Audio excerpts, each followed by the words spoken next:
Hello বন্ধুরা, আজ আমরা যখন পকেটের স্মার্টফোন নিয়ে ঘুরি, ইন্টারনেটে বিশ্ব কিংবা এই মহাকাশে চন্দ্রযান পাঠাই, তখন কি একবারও ভেবে দেখি এই দীর্ঘ যাত্রাটা শুরু কোথায় হয়েছিল? অনেকেই আজ প্রশ্ন তুলেন নেহরুর জামানায় ভারতের জন্য কি হয়েছে। আজ সেই প্রশ্নের উত্তর খুঁজব আমরা। আজ কথা বলবো ভারতের প্রথম প্রধানমন্ত্রী, আধুনিক ভারতের রূপকার ও স্থাপিত পণ্ডিত জওহরলাল নেহরুকে নিয়ে। সালটা 1947। ব্রিটিশরা যখন ভারত ছেড়ে যায় তখন দেশটা ছিল একদম শূন্য ঝুড়ির মতো। চারিদিকে দুর্ভিক্ষ, দারিদ্র্য আর সাম্প্রদায়িক দাঙ্গায় ক্ষতবিক্ষত একটা দেশ। সেই ধ্বংসস্তূপের উপর দাঁড়িয়ে নেহরু দেখেছিলেন এক আধুনিক ভারতের স্বপ্ন। তিনি বলতেন, আজকের ভারত বিজ্ঞান আর প্রযুক্তির হাত ধরে হাঁটবে। নেহরুর আদর্শ ছিল কারখানা ও বাঁধগুলিকে তিনি আধুনিক ভারতের মন্দির বলে অভিহিত করতেন। এর জন্য তিনি ভাখরা, নাঙ্গাল বা হীরাকুদের মতো বিশাল বাঁধ তৈরি করেছিলেন। এগুলি শুধু সিমেন্টের কাঠামো ছিল না, এগুলি ছিল কৃষকদের মুখে অন্ন তুলে দেওয়ার গ্যারেন্টি। যারা প্রশ্ন তুলেন শিল্প নিয়ে, তাদের মনে করিয়ে দিই, ভিলাই, দুর্গাপুর, রাউরকেল্লার স্টিল প্ল্যান্টগুলো নেহরুর হাত ধরেই কিন্তু তৈরি হয়েছিল বন্ধু।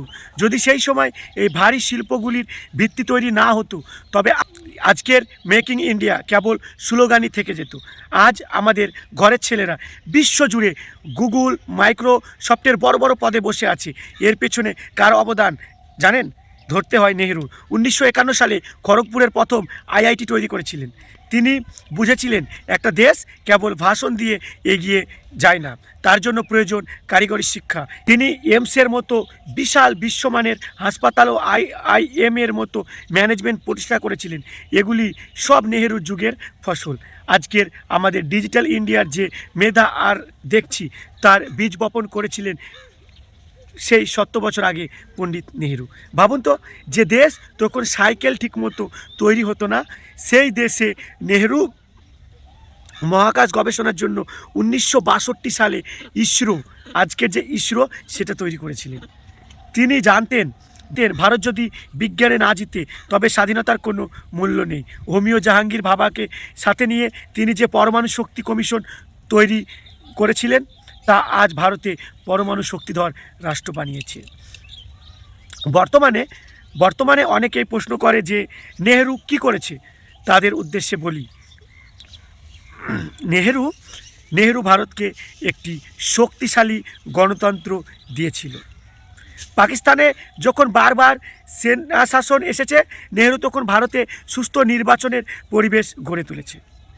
আজ আমরা যে ইস্পাত কারখানা কাজ করি, যে বিশ্ববিদ্যালয়ে পড়াশোনা করি, কিংবা যে ট্রেনে চড়ে যাতায়াত করি, তার অধিকাংশই ভিত্তিটাই গড়ে দিয়েছিলেন তিনি। ইতিহাসকে মুছে ফেলা যায় না, কিন্তু নেহরুর গড়া এই প্রতিষ্ঠানগুলোকে মুছে ফেলার সাধ্য আজ কারও নেই। নেহরু নিখুঁত মানুষ ছিলেন না, কোনো প্রধানমন্ত্রী নিখুঁত হন না, কিন্তু তিনি ভারতকে যে আধুনিকতার পথ দেখিয়েছিলেন, সেই পথই আজ ভারত বিশ্বশক্তি হওয়ার স্বপ্ন দেখছে। ভিডিওটি শেয়ার করুন, যাতে নতুন প্রজন্ম সত্য ইতিহাস জানতে পারেন। ভারতের অন্যান্য প্রধানমন্ত্রীদের নিয়ে আমাদের এই সৃষ্টি দেখতে আমাদের পাশে থাকুন। ধন্যবাদ। ভালো থাকবেন, সুস্থ থাকবেন। দেখা হবে পরবর্তী অন্য কোনো ভিডিওতে। জয় হিন্দ।